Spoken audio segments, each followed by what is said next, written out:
Doctor Martí Bosch, ¿cómo se pasa de la práctica de la oncología pediátrica a la práctica de la medicina natural, sobre todo teniéndose en cuenta que suelen jugar en terrenos bastante diferentes? Bueno, yo diría que la medicina natural no se lleva mal con la oncología, sino que diríamos que determinados sectores se empeñan en llevarse mal, pero es que medicina es medicina. Entonces, otra cosa es las actitudes personales de profesionales o etcétera. Pero yo he trabajado y he estudiado una medicina, digamos, académica. Esta medicina que estoy practicando para mí hoy es tan académica como la otra, como la que me enseñan en la facultad. Es una medicina que no me la han enseñado, pero no porque no existiera, sino porque sencillamente no me la han enseñado, pero está, por eso la he podido aprender. Entonces, ¿qué es lo que te hace llevar, qué te hace pasar de una medicina a otra? No es que pases, es que realmente cuando estás en una planta de hospital viendo a niños tratados con quimioterapia, devolviendo, encontrándose fatal, pidiéndote a gritos que no le pongas la quimioterapia, que no la quieren recibir, que la rechazan de plano por lo mal que se encuentran después, no me hagas esto, Alberto, no me hagas esto. Entonces te sientes como diciendo, ¿qué le estoy haciendo a este niño? Cuando la intención es que el niño vaya mejor, queremos ayudarle a curar, a superar una leucemia, a superar un linfoma, a superar un sarcoma, y te das cuenta que realmente el sufrimiento al que le sometes es enorme. Entonces te planteas de qué forma podemos ayudar a este niño a que sufra menos y que tenga el máximo beneficio posible del tratamiento que estamos haciendo. Y eso es lo que me llevó a indagar, a averiguar en estos campos. Es decir, de qué manera podría ayudar yo al paciente oncológico para que en el tratamiento propuesto, digamos, por el mundo científico, que es lo que te presentan a ti en la facultad, que es lo que te enseñan a ti cuando tienes 20 años, funcione sin interferir con él. Y realmente encontré una gran respuesta en el mundo de la medicina natural o medicina biológica. ¿Se compensaba el sufrimiento de esos niños con los resultados obtenidos? Bueno, realmente los resultados que teníamos eran altamente desalentadores. Fíjate, estoy hablando de 30 años atrás, cuando yo acabé mi carrera. Y realmente el índice de mortalidad elevadísimo y el sufrimiento del paciente sometido a los tratamientos de quimioterapia también eran muy elevados. Entonces realmente llegabas a entrar en crisis personal. Todo el equipo, digamos, veías que gente que estaba contigo, enfermeras, auxiliares, médicos, incluso muchas veces se deprimían o tiraban la toalla, aquí no hay nada que hacer y se iban y abandonaban. Otros no, otros nos quedábamos, decir, pues si no hay nada que hacer, pues hay mucho que hacer. Es decir, cuando no hay nada que hacer, ahí es cuando más hay que hacer, porque hay que empezar a buscar. Es decir, si con lo que tengo no tengo buenos resultados, tiene que haber algo.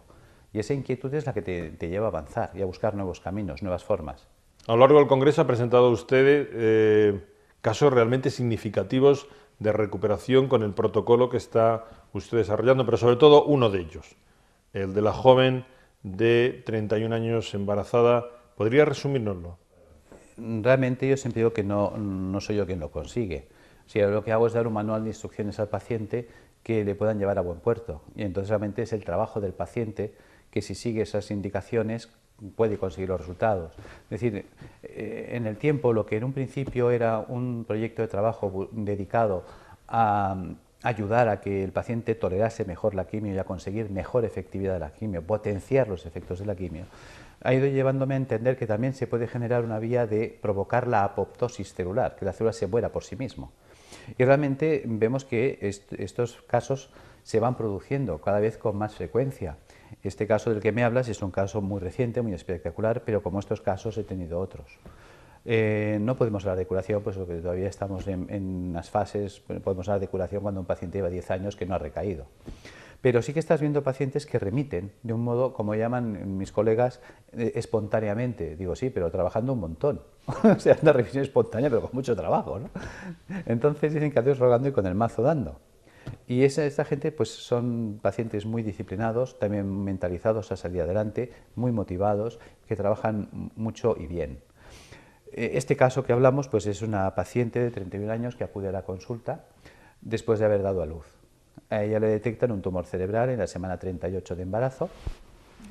Hay 34 de embarazo, miento, y en la semana 38 pues, digamos, se practica la cesárea, se da a luz, se le extirpa después el tumor cerebral detectado en la zona parietal derecha, y al hacer un screening o una revisión general, un all body del cuerpo de la persona, detectan metástasis pulmonares, metástasis hepáticas, afectado toda la cadena ganglionar, tanto torácica como abdominal, metástasis óseas, metástasis musculares.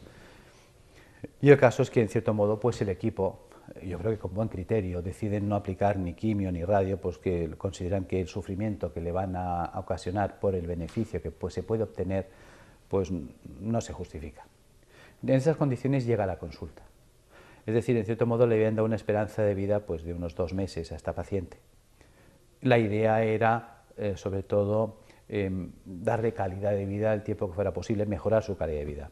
Pero no por ello renuncias a intentarlo.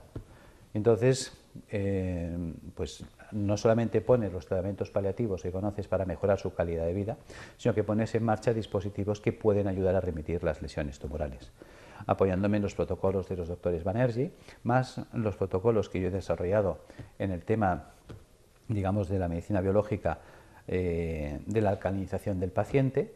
Pues al aunar los dos sistemas, sorpresa, nos vemos que a los 2 meses de tratamiento, 2 meses y medio exactamente, los residuos que podían haber tumorales cerebrales desaparecen, o sea, lejos de reactivarse, que muchas veces el tipo de lesión se reactiva, desaparece.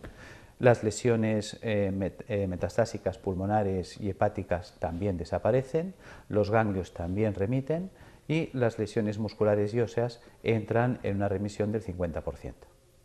Con lo cual, la calidad de vida de la paciente ha mejorado mucho y la esperanza de vida también. Y esto es simplemente lo que llamaríamos con tratamiento de medicina biológica. Por lo tanto, yo creo que es un caso muy sorprendente, pues además es de esos casos que pocos puedes dar, porque la mayoría son casos en los que sí consigues buenos resultados, pero claro, está haciendo radioterapia, quimioterapia, medicina biológica. Cuando entran en remisión completa, pues si ha sido la quimio, si ha sido la radio, si ha sido la medicina natural, si ha sido el conjunto de todos, que a mí me gusta decir que es el conjunto de todos. Pero en este caso es que no ha habido nada, simplemente el tratamiento de medicina biológica y por lo tanto ya es un, ¿cómo diríamos? Realmente ya es un documento real de que por aquí se puede ir.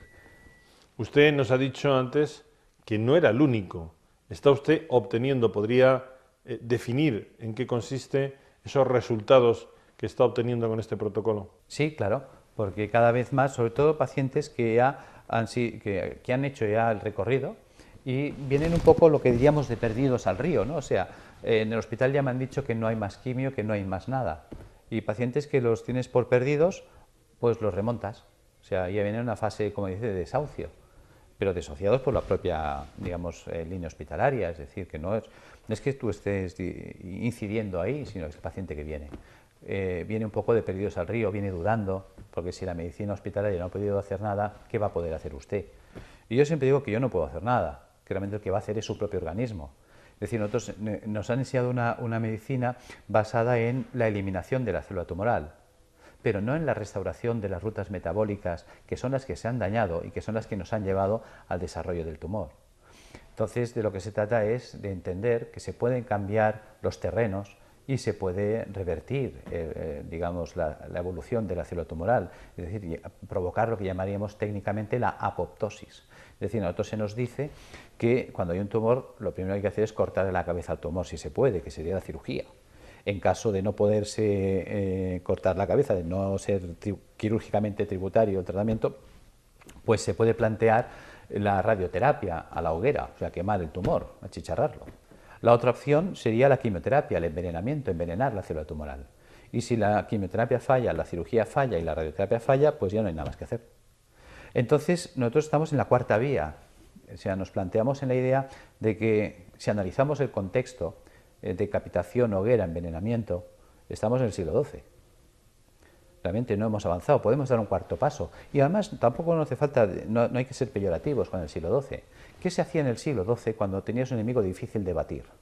Pues el sistema era acorralar al enemigo, quitarle el agua y quitarle la comida. Y sin agua, sin comida, esperar, el asedio. Entonces, fíjate que esto ha funcionado toda la vida, el asedio. Ya Numancia fue la explicación del siglo I, creo que es, del asedio, ¿no? Por lo tanto, se me ocurre la idea entonces de plantear este sistema. Es decir, ¿cómo vive la célula tumoral? ¿Cómo vive la célula sana? Resulta que la célula sana vive en un medio alcalino. La célula sana vive en un medio lleno de oxígeno. La célula sana utiliza poco sodio para vivir y la célula sana utiliza proteínas levógiras giradas a la izquierda, que son estables en un medio alcalino.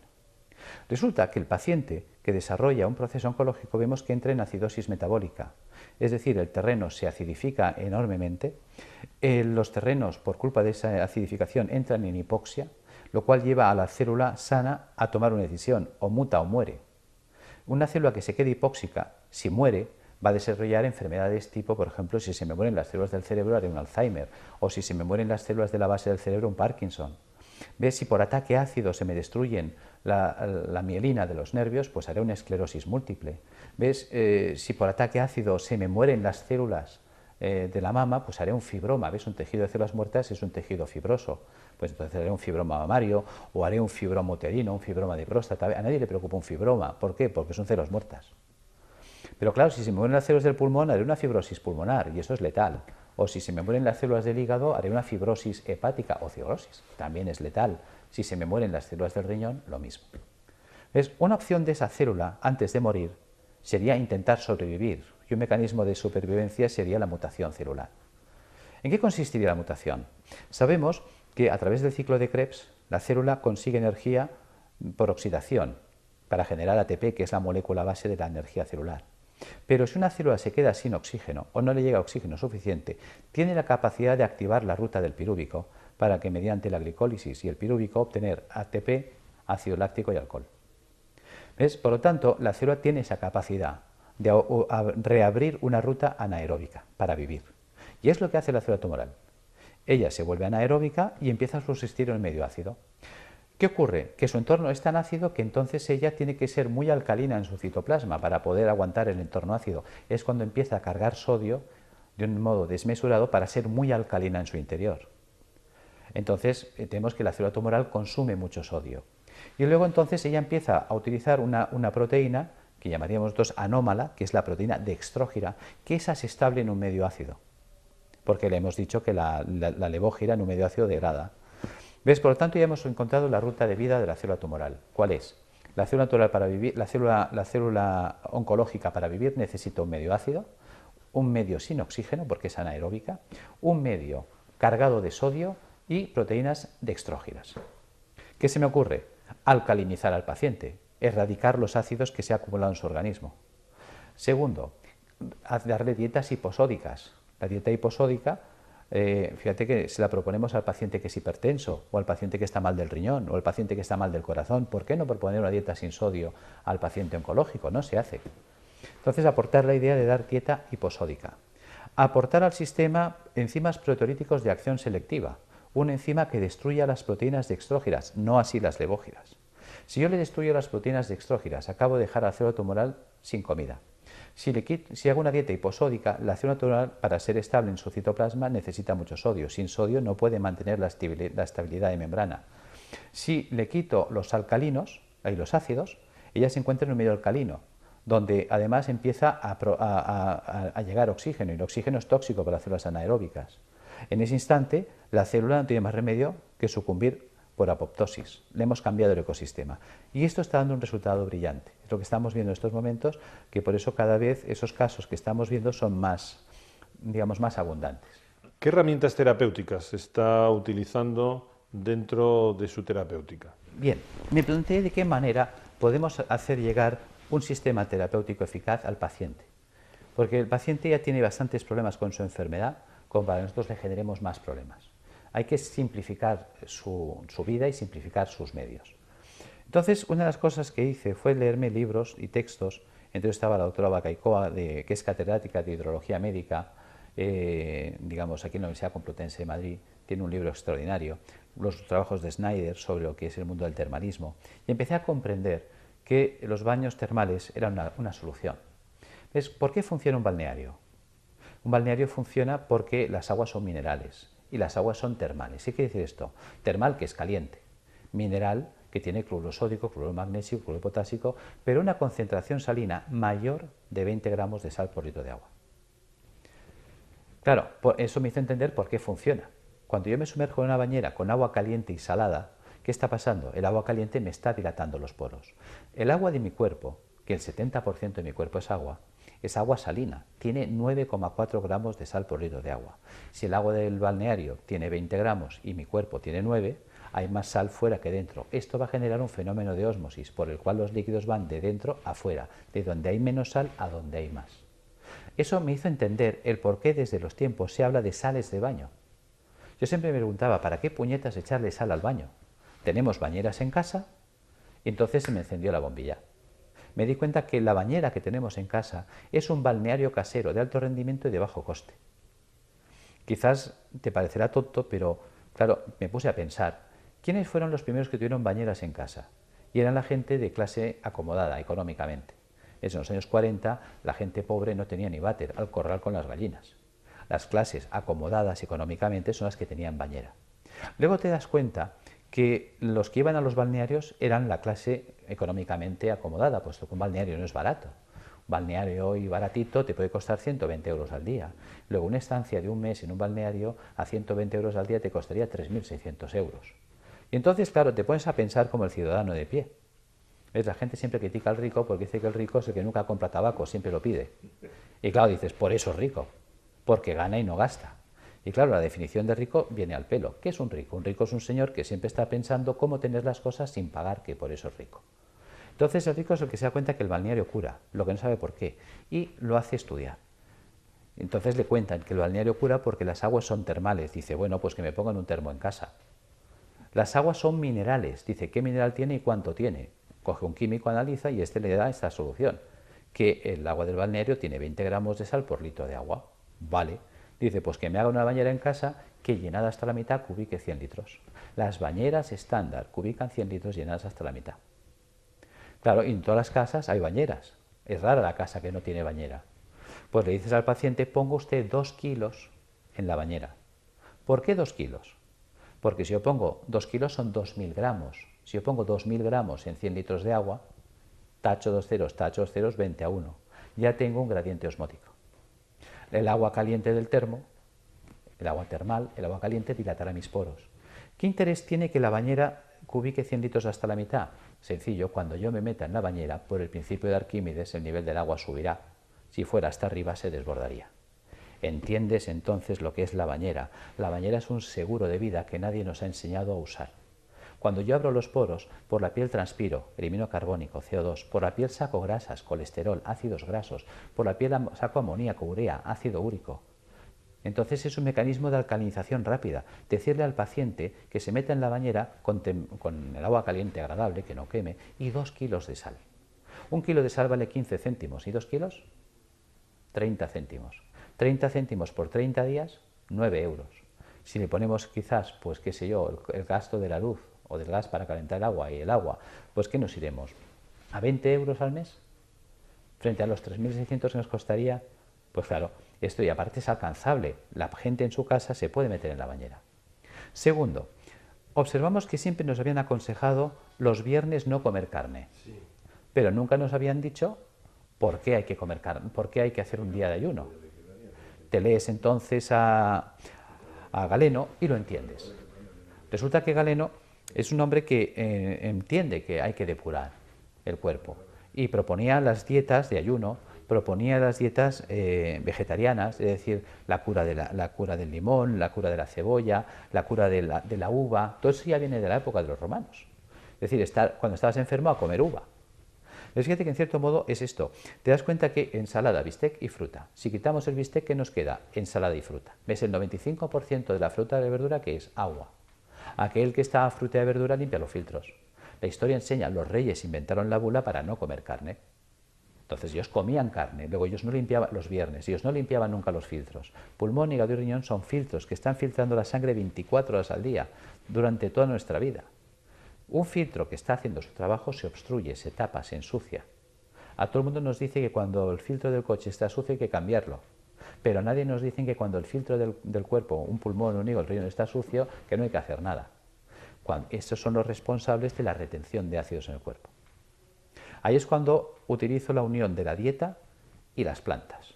Me doy cuenta que la dieta vegetariana nos va a ayudar a limpiar los filtros, nos va a ayudar a limpiar pulmón, hígado y riñón.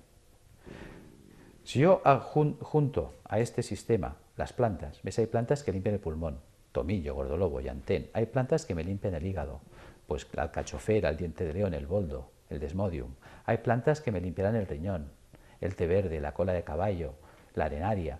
Bien, pues yo puedo coger, por ejemplo, un tomillo, una alcachofera y un té verde. Ya tengo una planta de cada filtro.